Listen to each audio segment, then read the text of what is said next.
Nesse segundo vídeo, a gente começa a explorar algumas features da linguagem Scala no contexto específico de uma biblioteca para estrutura de dados. É um domínio que você já tem maior familiaridade, porque vocês já passaram pela disciplina de estruturas de dados. Então, nessa aula, nessa videoaula, a gente começa a desenvolver uma versão zero de uma biblioteca de estruturas de dados mutáveis. Isso vai ficar um pouco mais claro, a diferença entre estruturas mutáveis, estruturas de dados mutáveis e estruturas de dados imutáveis. É um aspecto chave de programação funcional. A gente tende a usar mais estruturas imutáveis do que mutáveis, mas a gente vai começar com essa perspectiva de estruturas de dados mutáveis, que são as que vocês provavelmente estão mais familiarizados. Então, nessa versão zero dessa estrutura de dados, a gente vai implementar algumas variações de estruturas de dados lineares, de uma lista. Primeiramente, como eu falei, estruturas mutáveis. Posteriormente, a gente introduz o conceito de imutabilidade nessas nossas estruturas de dados. Tá? Então, a gente inicia com um pouco de contextualização, explorando o aspecto chave de modularidade, que é a parte de abstração. Isso tem muito a ver com tipos abstratos de dados, onde um tipo abstrato de dados, ou um ADT, na essência, descreve um conjunto de objetos que respondem às mesmas operações, sem a especificação de como essas operações estão sendo implementadas. Então, isso é uma propriedade importante dos tipos abstratos de dados e que permite a gente variar a implementação desde que obedeçam à especificação, ao contrato definido no tipo abstrato de dados, contrato esse que corresponde ao conjunto de operações que os objetos daquele tipo em particular, daquele tipo abstrato de dados particular, precisam prover. Então, objetos como listas, conjuntos e grafos, em conjunto com suas operações, eles tendem a ser mais facilmente compreendidos em termos desses tipos abstratos. Por exemplo, para o tipo abstrato conjunto, fica claro que as operações que um objeto pertencente a esse tipo suporta operações como união, interseção e cardinalidade, que corresponde ao tamanho ou quantidade de elementos de um determinado conjunto. De maneira um pouco mais concreta, um exemplo mais direto, a gente tem o tipo de dados lista linear, e esse tipo, ele, na sua essência, ele possui um conjunto de zero ou mais itens, e fica expresso, que uma lista linear, tem esse conjunto de zero ou mais itens, e tem o tamanho da lista associado. Tá? Então, uma lista linear, na essência, possui um conjunto de nós indexados. Então, o nó na primeira posição, a gente diz que é o nó na posição de número 1, depois tem um nó na posição número 2, até um nó na posição de número n. Cada nó de uma lista tem um tipo específico. Então, isso é um aspecto interessante, porque tem linguagens que são mais rigorosas em relação aos tipos. Então, as listas elas se restringem a conter elementos de um mesmo tipo.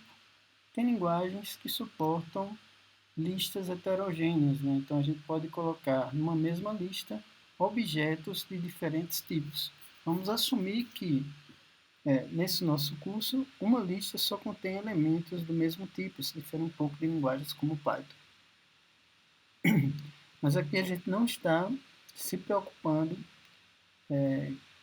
com detalhes de implementação. A definição do tipo lista se caracteriza por isso. Uma lista de um determinado tamanho contém, de um determinado tamanho n, contém n objetos de um determinado tipo, e esses objetos podem ser referenciados por uma determinada posição, que é a posição relativa dos itens.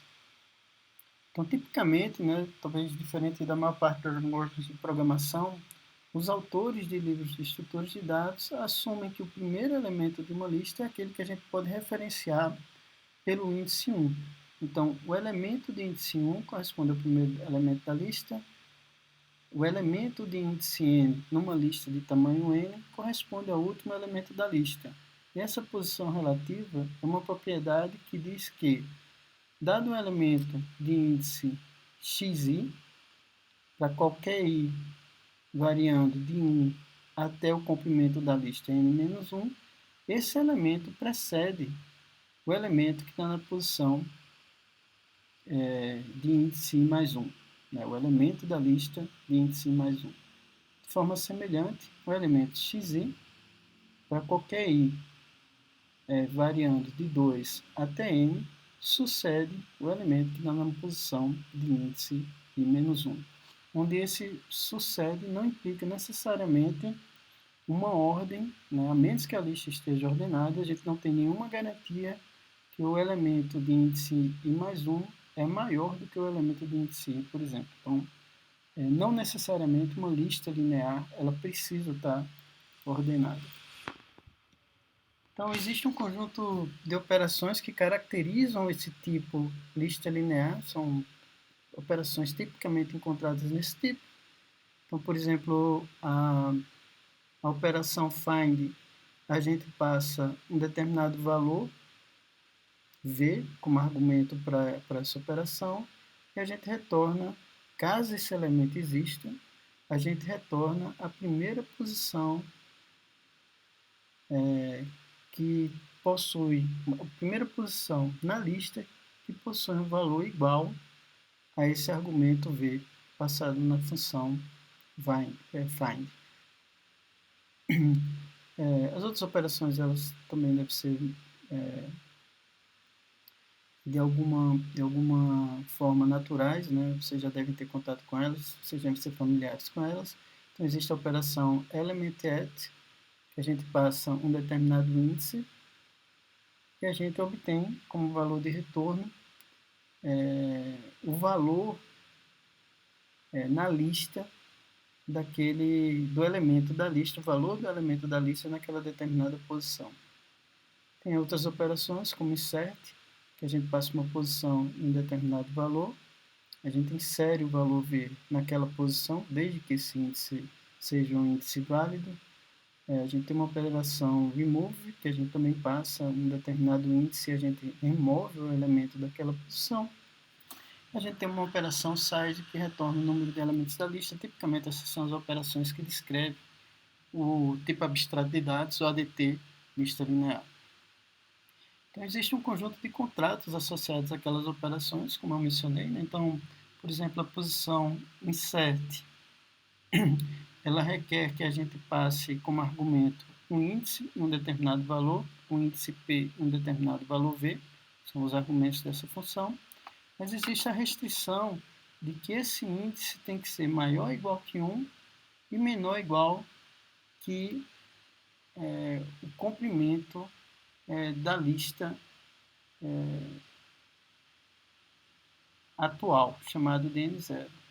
Isso vai garantir, como resposta a essa operação, se essa pré-condição relacionada ao índice for satisfeita,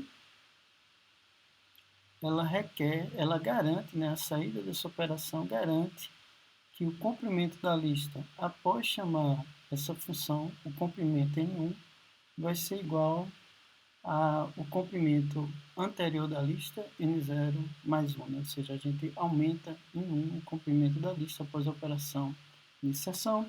Tem outras propriedades, então, por exemplo, a operação size retorna um determinado valor, né, S, e a gente tem garantias que esse valor S, o comprimento da lista, ele é maior ou igual que 0, caso a implementação esteja correta.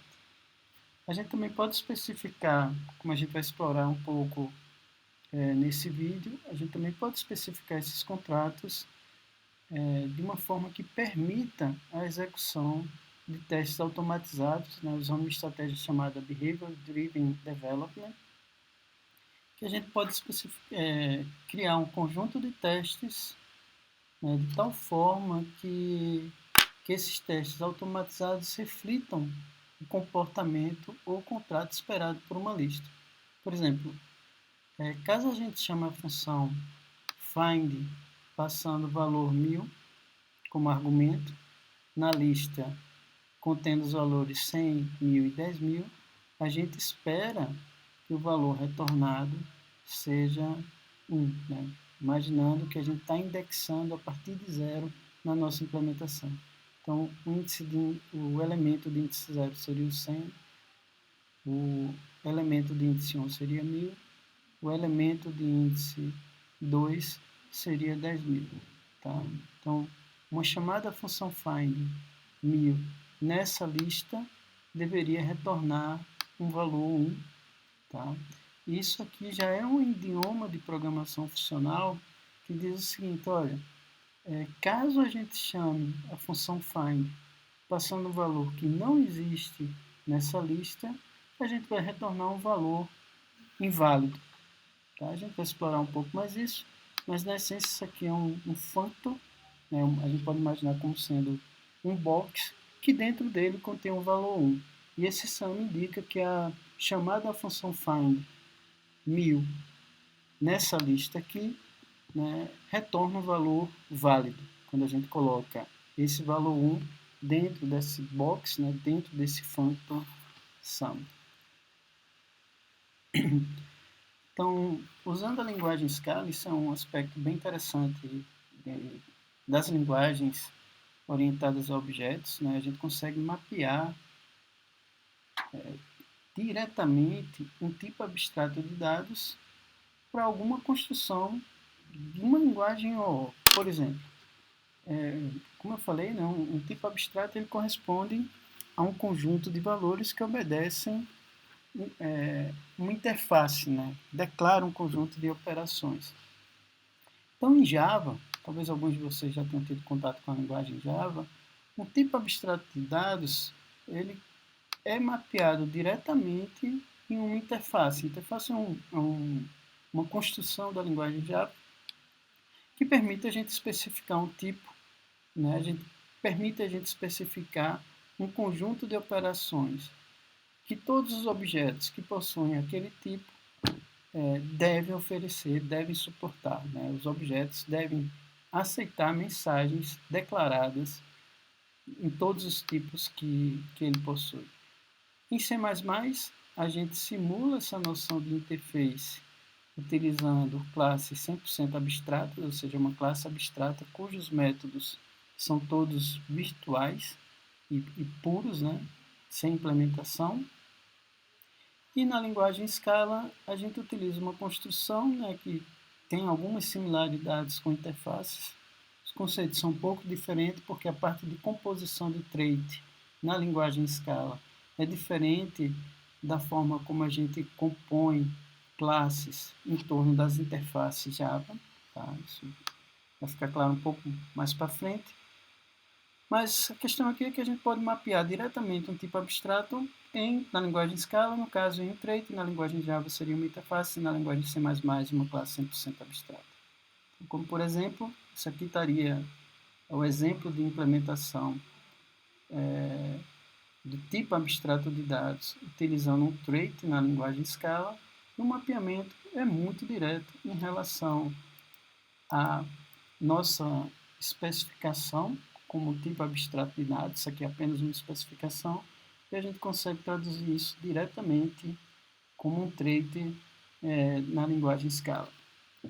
Então, por exemplo, aquela operação find que recebe como argumento um valor e deve retornar opcionalmente um valor inteiro com índice daquele elemento na lista, né, caso encontre aquele valor.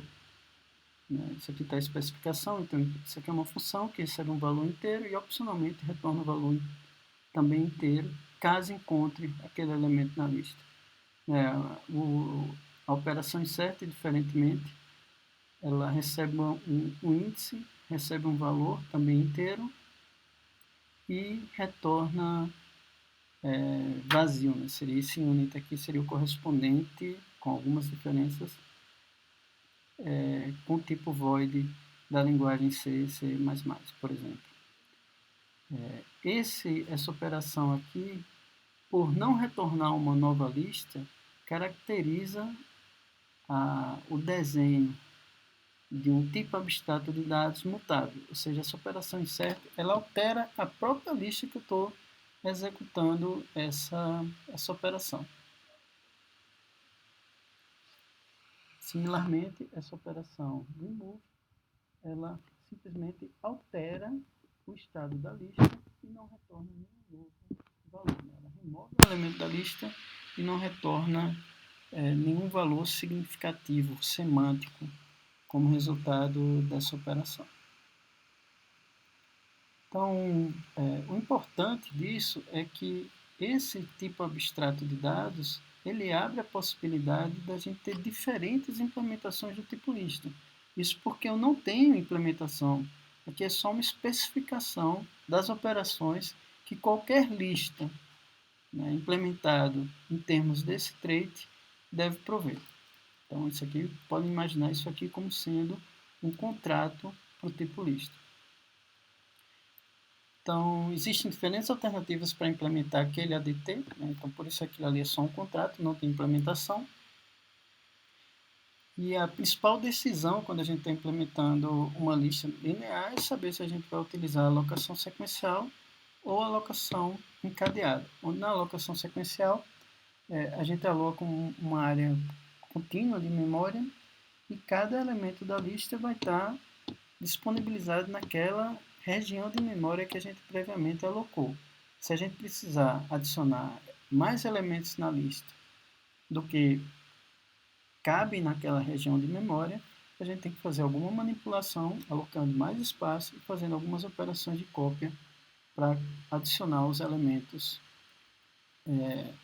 que iriam, de alguma forma, estender o elemento, o tamanho original da lista. Né? Na alocação encadeada, a gente não tem que lidar tanto com essa preocupação, porque a gente não especifica de antemão qual é a quantidade de espaço que a lista vai suportar, né? A quantidade de elementos que estava inicialmente previsto para a lista. Então, isso a gente faz na alocação encadeada, isso é mais dinâmico. A gente não tem garantia que os objetos vão estar em posições contínuas de memória, na verdade, muito provavelmente eles não vão estar próximos em regiões de memória.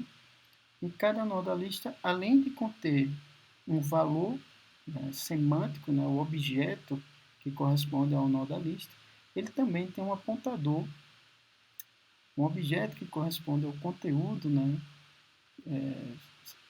do nó, ele também tem um apontador para o próximo nó da lista.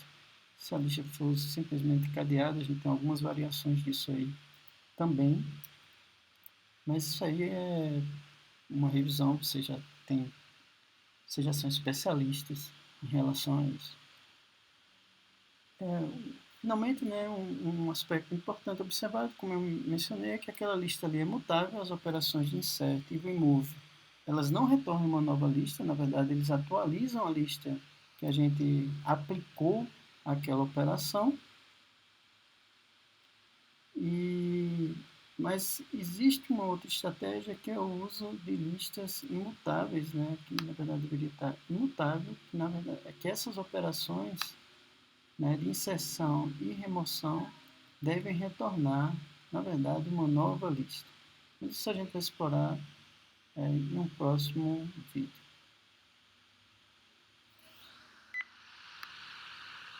Ok, então agora a gente vai começar a implementação da nossa versão 0 da nossa biblioteca de estrutura de dados. Eu vou simplesmente renomear o nosso projeto que a gente tinha criado no vídeo anterior, vou chamá-lo apenas de ED, de estruturas de dados. Eu vou editar o arquivo build.sbt apenas para alterar o nome do projeto, né? Ele provavelmente tem alguma coisa relacionada a Hello World, e eu vou alterar esse arquivo de build.sbt para especificar que na verdade isso aqui é a nossa biblioteca de estruturas de dados. Tá? Eu vou remover alguns comentários para que esse arquivo fique um pouco mais simples, então vou deixar aqui apenas o conteúdo que realmente é importante para que esse arquivo fique mais simples, né? Mais legível. E a gente vai adicionar uma nova dependência para uma biblioteca de testes chamada Scala Test.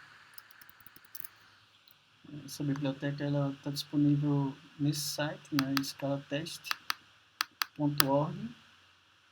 E a gente adiciona, a gente pode fazer com que os nossos projetos utilizem essa biblioteca, os nossos projetos de Scala utilizem essas bibliotecas simplesmente adicionando essa nova dependência no nosso arquivo SBT. Tá? Então, vou adicionar essa dependência aqui. Eu vou fazer um compile. Nesse ponto, o SBT deve fazer um download daquela biblioteca, se eu ainda não tiver no meu computador. Então, eu declaro a dependência no arquivo do SBT, ele tenta recuperar essa biblioteca da internet, porque ela está disponível em algum repositório que é público, e ele acaba atualizando a configuração do meu ambiente de programação Scala. Né? Então, isso é eu diria que assim, uma das principais vantagens de a gente utilizar uma ferramenta como SBT, como Maven, é esse gerenciamento de bibliotecas. Da mesma forma que eu posso baixar bibliotecas que eu declaro que o meu projeto tem dependência, eu também posso criar uma biblioteca minha e disponibilizá-la em algum repositório de tal forma que outros desenvolvedores tenham acesso àquela minha biblioteca.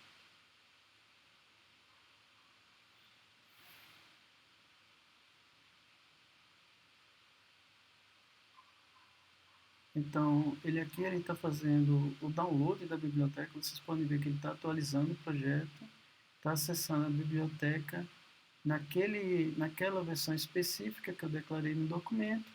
Ele terminou a parte de recuperação das bibliotecas que eu tinha declarado e compilou o projeto. Então, posso fazer um run. Ele simplesmente vai imprimir a mesma mensagem de ontem, né? Seria algo como um Hello World.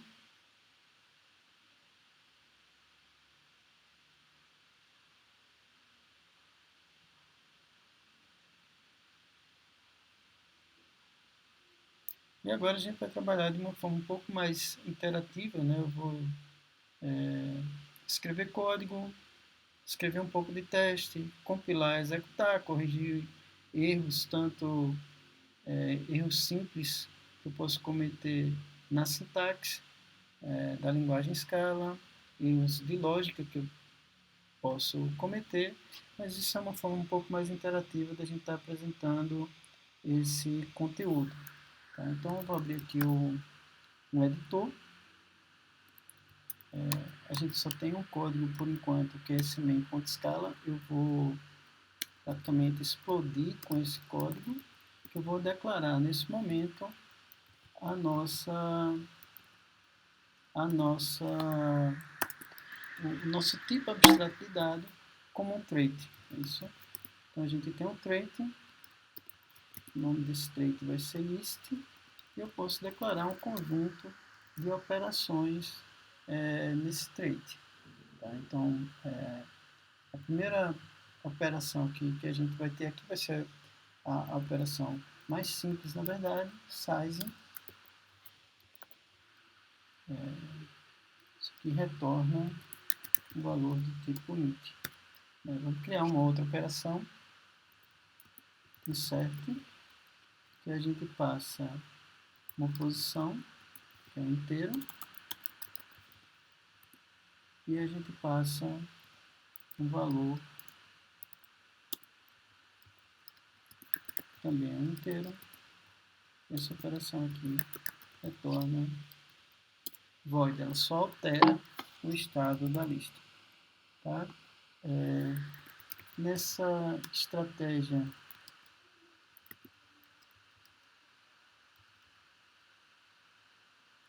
de dar pequenos passos, eu apenas criei o trait e eu vou pedir para o SBT compilar. Na verdade, eu vou iniciar o SBT aqui dentro do próprio Emacs, que é o editor que eu estou usando. Lembrem que quando eu executo o comando SBT sem nenhum argumento, ele vai iniciar um shell do próprio SBT.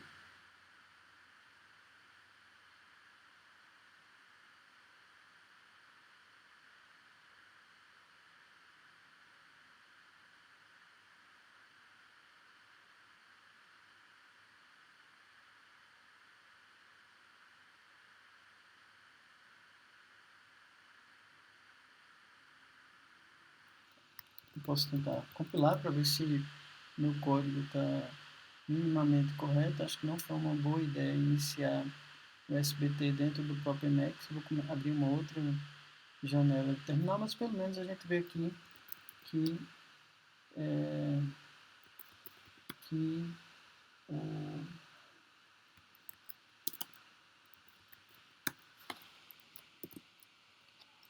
esse código, pelo menos, ele está sendo compilado. Deixa eu só abrir aqui uma outra janela.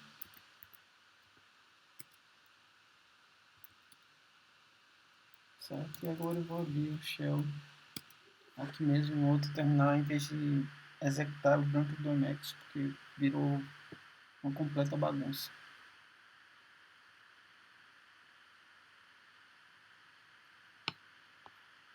Tá, então só voltar aqui no código enquanto ele está iniciando lá o shell. Então aqui a gente só definiu o contrato, a gente não tem nenhuma implementação, vamos deixar por enquanto dessa forma. Eu vou criar aqui um novo arquivo chamado arraylist, que vai ter uma implementação do tipo abstrato lista, utilizando a estratégia de alocação sequencial. Tá? Então nós vamos ter arraylist e ele vai herdar do tipo que a gente definiu anteriormente, que era apenas list. Tá?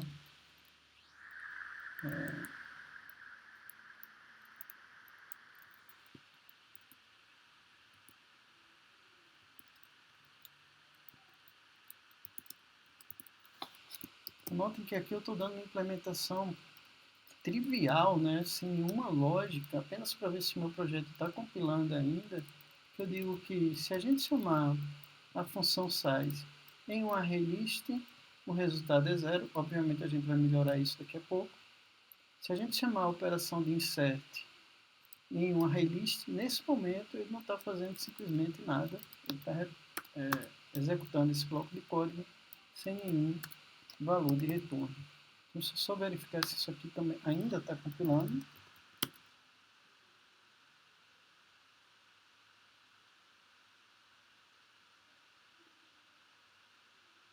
Beleza, está compilando. E agora a gente pode começar a incluir um pouco de lógica, um pouco mais, vamos dizer assim, mais realista para essa nossa implementação do tipo list. O importante ver aqui é que, na verdade, eu vou indicar que isso aqui é uma classe, tá?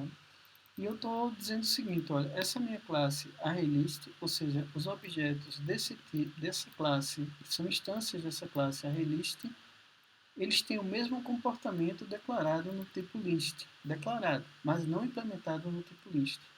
Né? Então, isso aqui estabelece um contrato muito rigoroso, porque o tipo list tem uma especificação de um conjunto de métodos e eu estou indicando que objetos, instâncias da classe ArrayList devem suportar as mesmas operações do tipo list. Então, por exemplo, se eu não prover uma implementação para essa operação size, para esse método size, o meu código já deixa de compilar, porque eu estou ferindo um contrato. Tá? Então, a função size herdada do trait list precisa ter uma implementação. Então, a classe ArrayList, ou ela é declarada abstrata, ou ela tem que prover uma implementação para o método size. Notem a noção clara de um contrato aqui. Objetos do tipo ArrayList obrigatoriamente tem que prover uma implementação para os métodos declarados no tipo list. Tá? Tá. Então, essa implementação aqui, obviamente, ela não está correta sob a perspectiva de lógica, né? Eu tenho que indicar que um array list ele tem um conjunto de atributos que são privados, né? Que não estão acessíveis externamente, e um desses atributos é o array, que contém os valores da minha lista. Tá? Então a gente vai implementar o tipo ArrayList utilizando um array. Então, conforme eu mencionei no ambiente de aprendizagem, eu gostaria que vocês tivessem acesso a esse livro, né? Um livro que já está na quarta ou quinta edição, não, na quarta edição. Mas a primeira edição ele está disponível online, então vocês podem, por exemplo,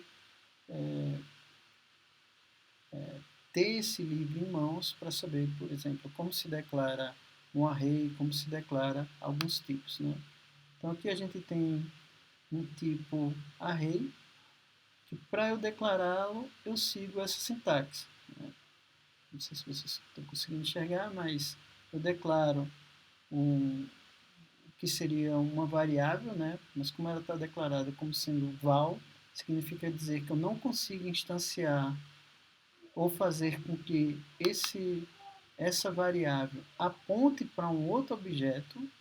Tá? Ele sempre vai estar apontando para a mesma área de memória que eu atribuí nessa inicialização. Então, essa palavra reservada indica que eu não posso atualizar, não posso fazer com que essa variável aponte para um novo array. Tá? E a gente instancia um array utilizando essa sintaxe. Né? Olha, aloque um array de objetos do tipo inteiro com determinado comprimento. É isso que nós vamos fazer lá. A gente vai declarar um array de elementos para conter os nós da nossa lista. Isso é feito como a gente verificou ainda há pouco, né? Instanciando um objeto do tipo array, particularmente um array de inteiros, e a gente passa um determinado tamanho. Depois a gente vai tornar isso mais flexível, mas a princípio nossa lista de array vai conter exatamente 10 elementos. A gente também vai declarar uma variável, nota a diferença de val para var. Então, variáveis a gente utiliza apenas nas situações que a gente está declarando uma variável que a gente vai poder fazer diferentes atribuições a ela, mas sempre que a gente quiser definir um objeto que a gente vai fazer uma única atribuição, preferencialmente a gente utiliza a definição de value em vez de uma variável. Tá? Então, aqui eu vou declarar uma variável total, que vai conter a quantidade total de elementos já adicionados na lista. Inicialmente ela é 0. A definição da função size sempre vai ser o mesmo valor que total, nessa nossa implementação. Só aqui eu não preciso voltar, então durante a inserção, primeiro tenho que fazer um teste para verificar se o índice onde eu estou tentando inserir o elemento ele é válido ou não. Então pos tem que ser maior ou igual que 0 e pos tem que ser menor ou igual que total. Eu acho que é essa a lógica para essa implementação. Se não for, a gente vai escrever alguns casos de testes e identificar possíveis erros na nossa lógica aqui. Então, elements de índice pos vai ser igual ao valor que a gente está passando como argumento, né? Value,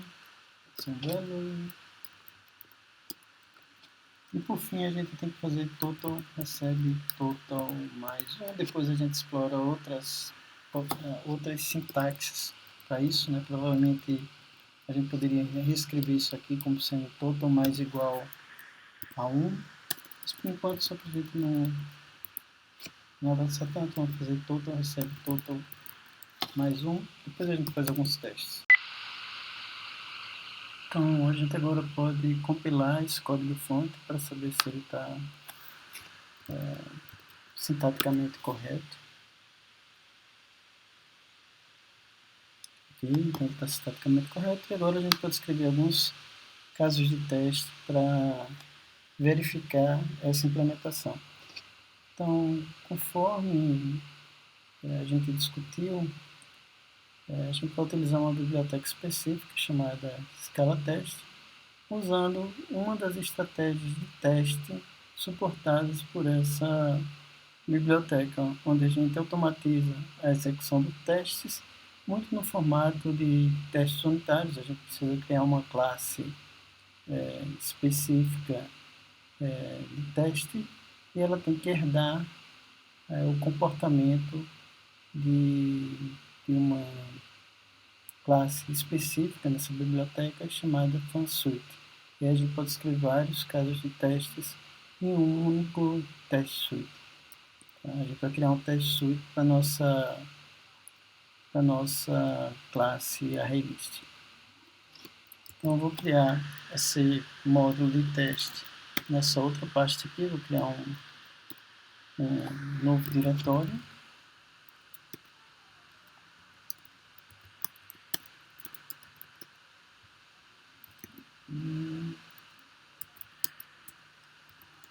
Então vou criar um diretório de teste,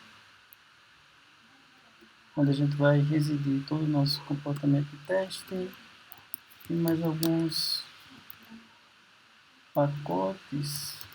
Na verdade eu acho que a gente não está usando estrutura de pacotes aqui, só ver, não estamos, então a gente pode preservar isso dessa forma. Tá? Então agora a gente pode criar no diretório de teste, né, source/teste, a gente pode criar a nossa test suite chamada ArrayList test escala. Vou declarar um pacote semelhante àquele que nós estamos usando na própria declaração lá da classe. Vou declarar uma classe ArrayList teste. Ele tem que herdar daquela classe FunSuite da biblioteca ScalaTest. Só que para eu referenciar uma classe como FunSuite, primeiro eu tenho que importar nesse módulo aquela biblioteca específica chamada scalatest.funsuite. Deixa eu copiar isso aqui.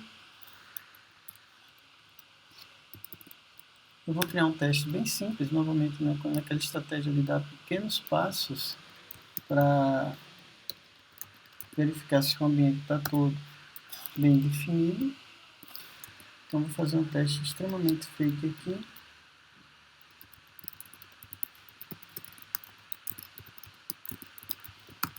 E em seguida a gente começa a escrever testes que exercitam de alguma forma nossa implementação do tipo list baseado em array. Então, por exemplo, aqui eu só vou verificar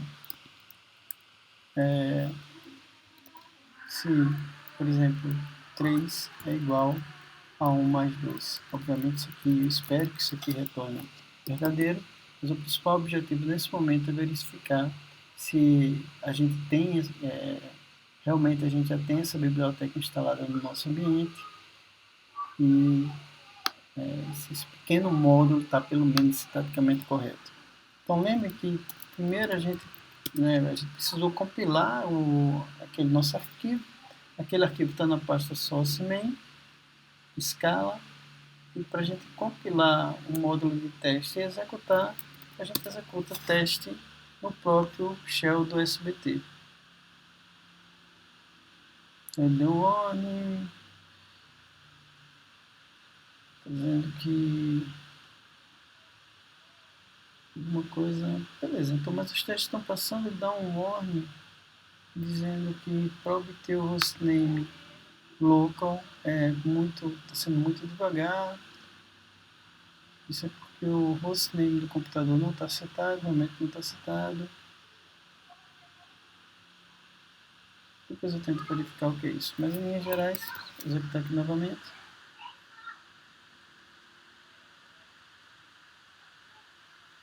Então, a execução daquele teste ali está passando. Vamos escrever alguns testes case agora. Então, por exemplo, eu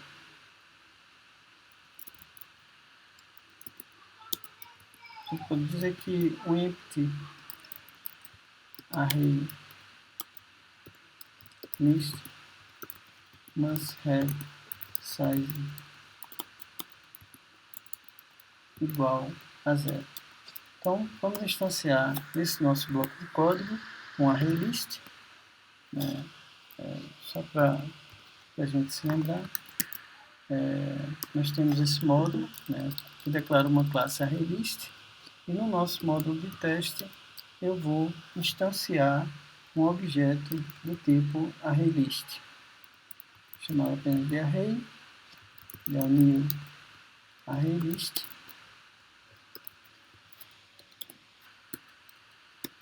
e vamos dar um set para verificar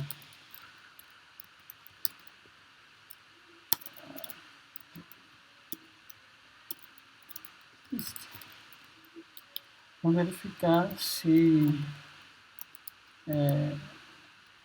o comprimento da lista, que a gente pode obter com essa chamada ao método size da lista, que é uma instância, essa variável aqui ela aponta para uma instância do tipo ArrayList. Aqui eu estou chamando o método size dessa instância, desse objeto, e verificando se esse comprimento aqui realmente é igual a zero. Isso aqui é uma convenção muito comum em bibliotecas de testes unitários. A gente sempre costuma colocar o valor esperado do lado esquerdo do teste de igualdade e depois o valor que realmente a gente está testando. Vamos executar aqui esse teste. Provavelmente pode ter um erro lá de sintaxe de compilação naquele código. Tem sim. Está dizendo que não achou o tipo ArrayList.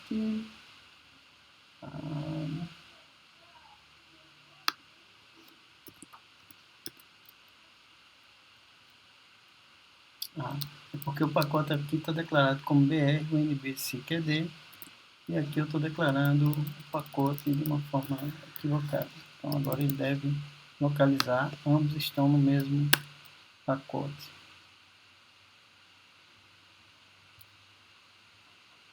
Então, apenas um warning e o teste passou. Sempre que o teste passa, eu acho um pouco suspeito, eu altero o teste, e agora o teste deve falhar. Por quê? Porque o comprimento de uma lista vazia, sem a gente ter adicionado em nenhum momento, a gente espera que seja o comprimento dela seja zero. Aqui eu estou forçando um erro e vamos tentar rodar isso.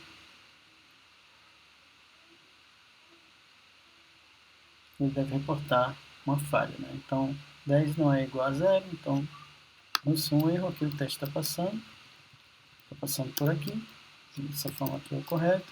Agora vamos adicionar alguns elementos na lista.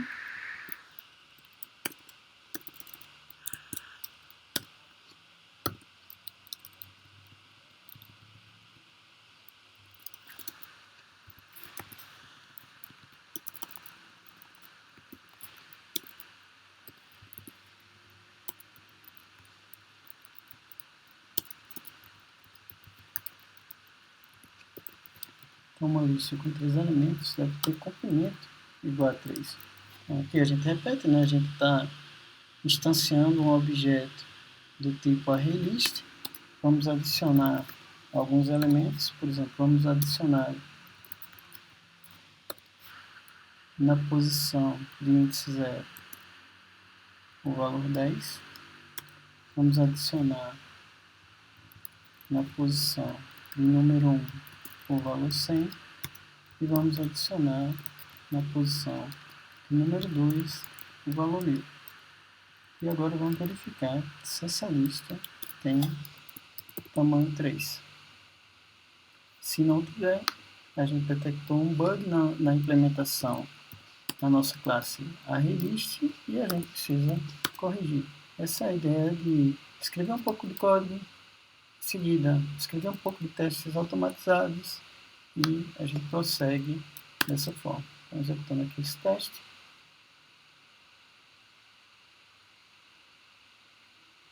Beleza? Todos os testes passaram, né? Então, a gente executou 2 testes, cases, nenhum teste falhou, nenhum foi cancelado, nenhum teste foi ignorado, a gente não tem nenhum teste pendente, certo?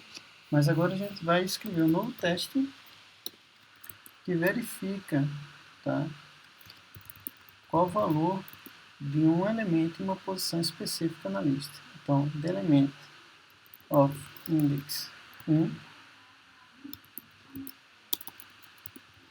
in the list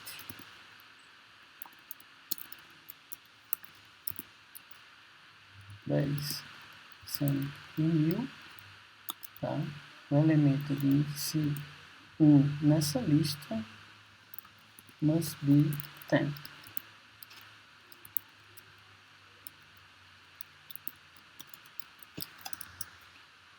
Então, nós vamos repetir isso daqui, depois a gente tenta modularizar um pouco melhor, reusar um pouco melhor essas especificações de teste. E agora a gente vai criar um asset para verificar, né, para executar o teste, se o elemento na posição 1 da lista realmente tem valor 100. Eu verifico se o valor esperado 100 é o valor que está na posição 1 da nossa lista. Nota que quando eu pedi para executar esse teste, eu estou esperando uma falha de compilação, porque essa operação element_add não faz parte ainda da interface do tipo lista, né? Então, a gente pode verificar isso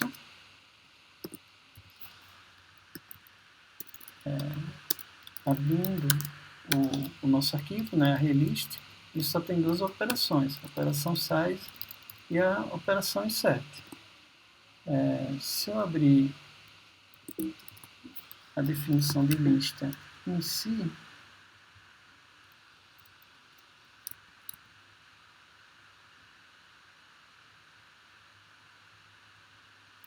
eu acho que está no módulo main, depois a gente vai ter que renomear lista, deixa eu renomear logo.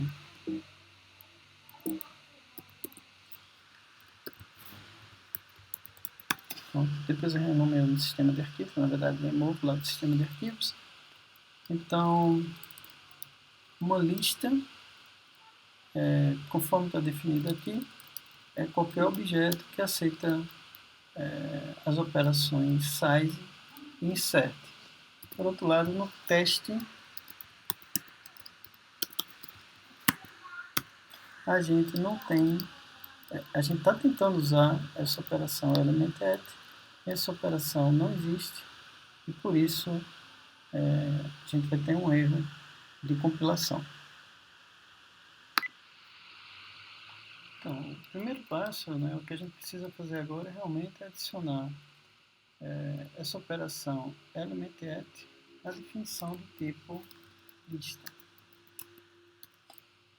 Então, definir aqui, posição element_add, ela recebe determinado índice, né, uma posição, e ela vai retornar um valor inteiro correspondendo ao valor, né, ao valor na lista naquela posição específica. Então, eu acabei de lembrar, eu tenho que remover aqui um arquivo que ele não está sendo mais usado, aquele arquivo main. Então, source name escala. Esse arquivo name.scala ele não é mais necessário. Da mesma forma, esse arquivo backup ele não é mais necessário.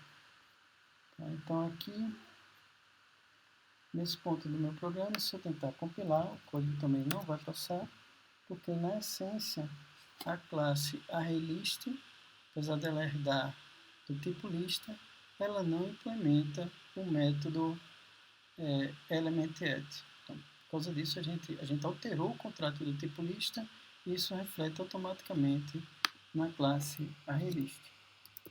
Então, vamos fechar esse módulo, vamos abrir a ArrayList e vamos definir a função elementAdd.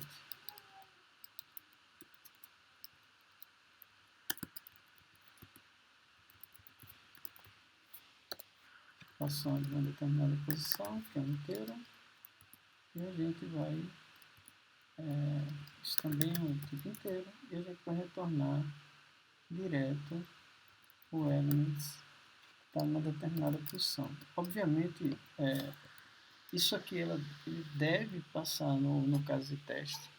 Imagino que ele vai passar no caso de teste, mas obviamente a gente tem que adicionar alguma lógica para verificar se esse índice é o índice válido. Tá?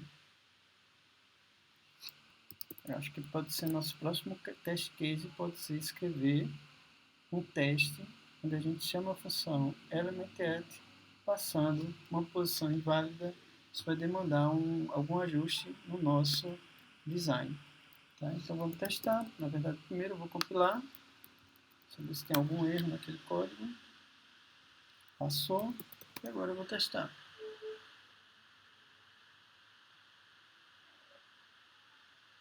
Então passou. Então agora a gente já tem 3 testes e todos os 3 testes estão passando. Novamente, sempre que eu escrevo um teste que ele passa de primeira, eu tento forçar algum erro, para dizer que o elemento que está na posição 1 é o elemento 1000. Esse teste deve falhar agora, porque na lista 10, 100 e 1000, o elemento na posição de índice 1 é o valor 10. Então passou, então a princípio ele realmente está funcionando. Agora vamos escrever um novo test case mais interessante, em que a gente passa um índice errado para a função elementAdd.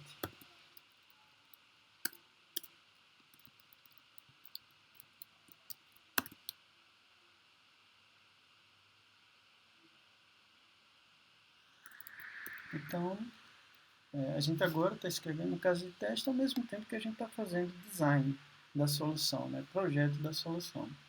Então, a call to the elementAdd function if an invalid index should return alguma coisa que eu ainda não compreendo muito bem. Então, o que é que a gente deve retornar quando a gente faz uma chamada a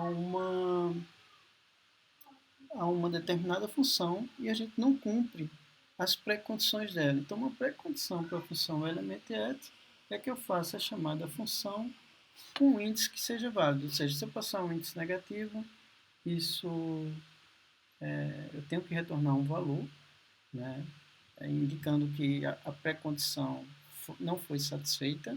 Se eu passar um índice que é maior do que o comprimento da lista, isso também, maior ou igual do que o comprimento da lista, isso também deve retornar algum valor inválido. Tá? Então, existem vários idiomas para a gente lidar com esse tipo de problema, né? Então, para quem programa na linguagem C, provavelmente vai escolher um valor aleatório e assumir que aquele valor nunca estaria na lista. Ou seja, a gente poderia colocar, assumir que o valor -1 representa as situações em que a gente passou um índice errado. Por outro lado, a gente só pode tomar essa decisão caso a gente garanta que a gente nunca vai inserir na lista um valor -1. Né? Então, essa decisão geralmente não é muito boa e a gente acaba escolhendo algumas outras opções. A gente pode trabalhar com o mecanismo de tratamento de exceções, ou a gente pode definir a função elementAt como retornando possivelmente um valor válido ou não retornando nada. Então, na linguagem Scala, né, ela, como eu falei, ela tem uma forte inspiração em algumas linguagens de programação funcional. A linguagem Scala, ela tem um tipo chamado option. Vou ver se ele aparece aqui rapidamente, esse tipo option. Então, eu vou pesquisar no Google aqui. Então,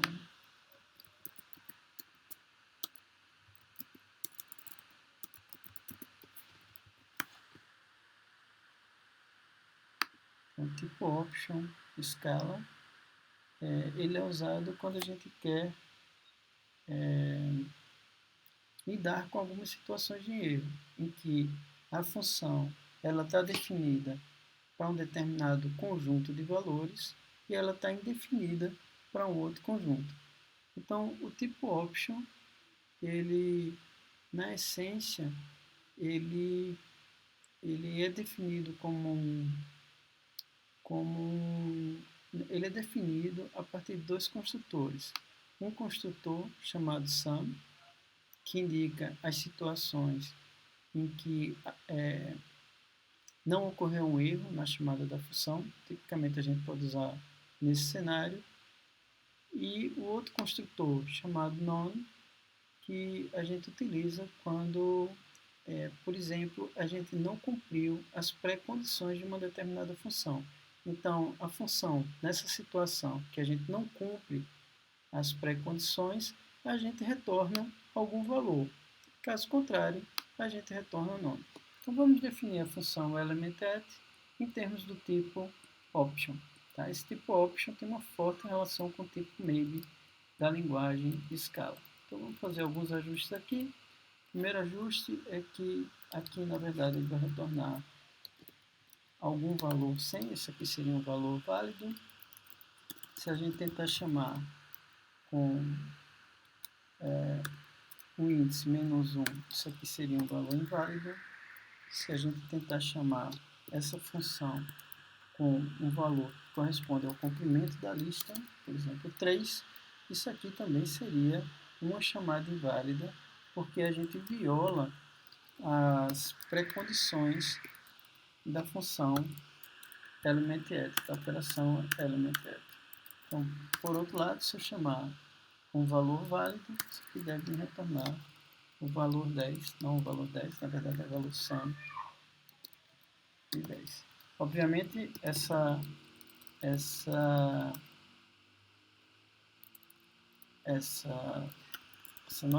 nosso esforço de design implica uma mudança na interface do tipo list. Então, por exemplo, o tipo list, em vez de retornar um inteiro, ele vai, na verdade, retornar um option de inteiro, tá? E a gente vai ter que fazer um teste, ou seja, se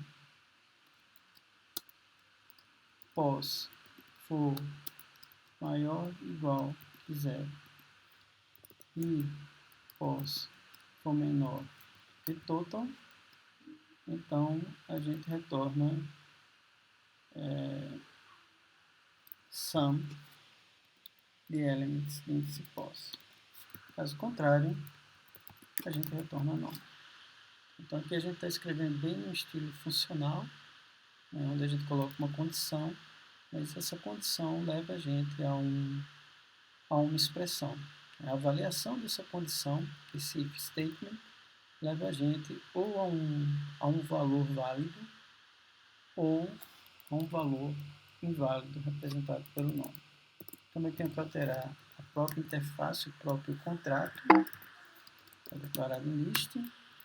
Isso aqui, em vez de retornar um inteiro, na verdade ele vai retornar um option de um item. Vamos compilar para ver se eu não introduzi nenhum bug. Passou. Vamos executar o teste.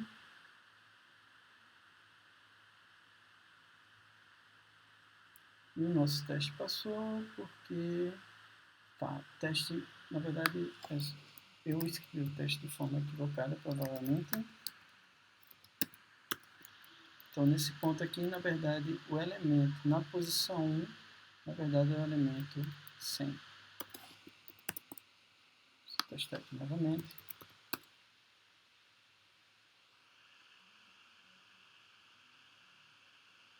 Beleza, tudo está passando nesse ponto do nosso programa. Nossa interface do tipo list já está ficando mais elegante, né? E agora a gente continua escrevendo testes para as demais operações do tipo list. Então, como tarefa para vocês, eu vou colocar aqui um to-do. Então, escrever casos de testes adicionais para as seguintes operações: remove e find. Acho que essas são as operações que estão pendentes na nossa lista.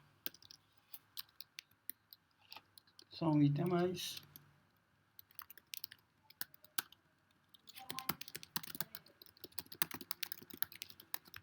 Testes adicionais para situações não cobertas nos casos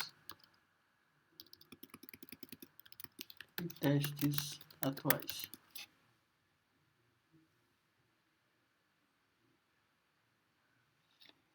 Então, eu vou subir esse código também para o Moodle, eu vou disponibilizá-lo no Moodle, e vocês podem evoluir esse código. E o próximo vídeo, né, o nosso terceiro vídeo, ele vai ser sobre a implementação de estruturas de dados imutáveis na linguagem Scala.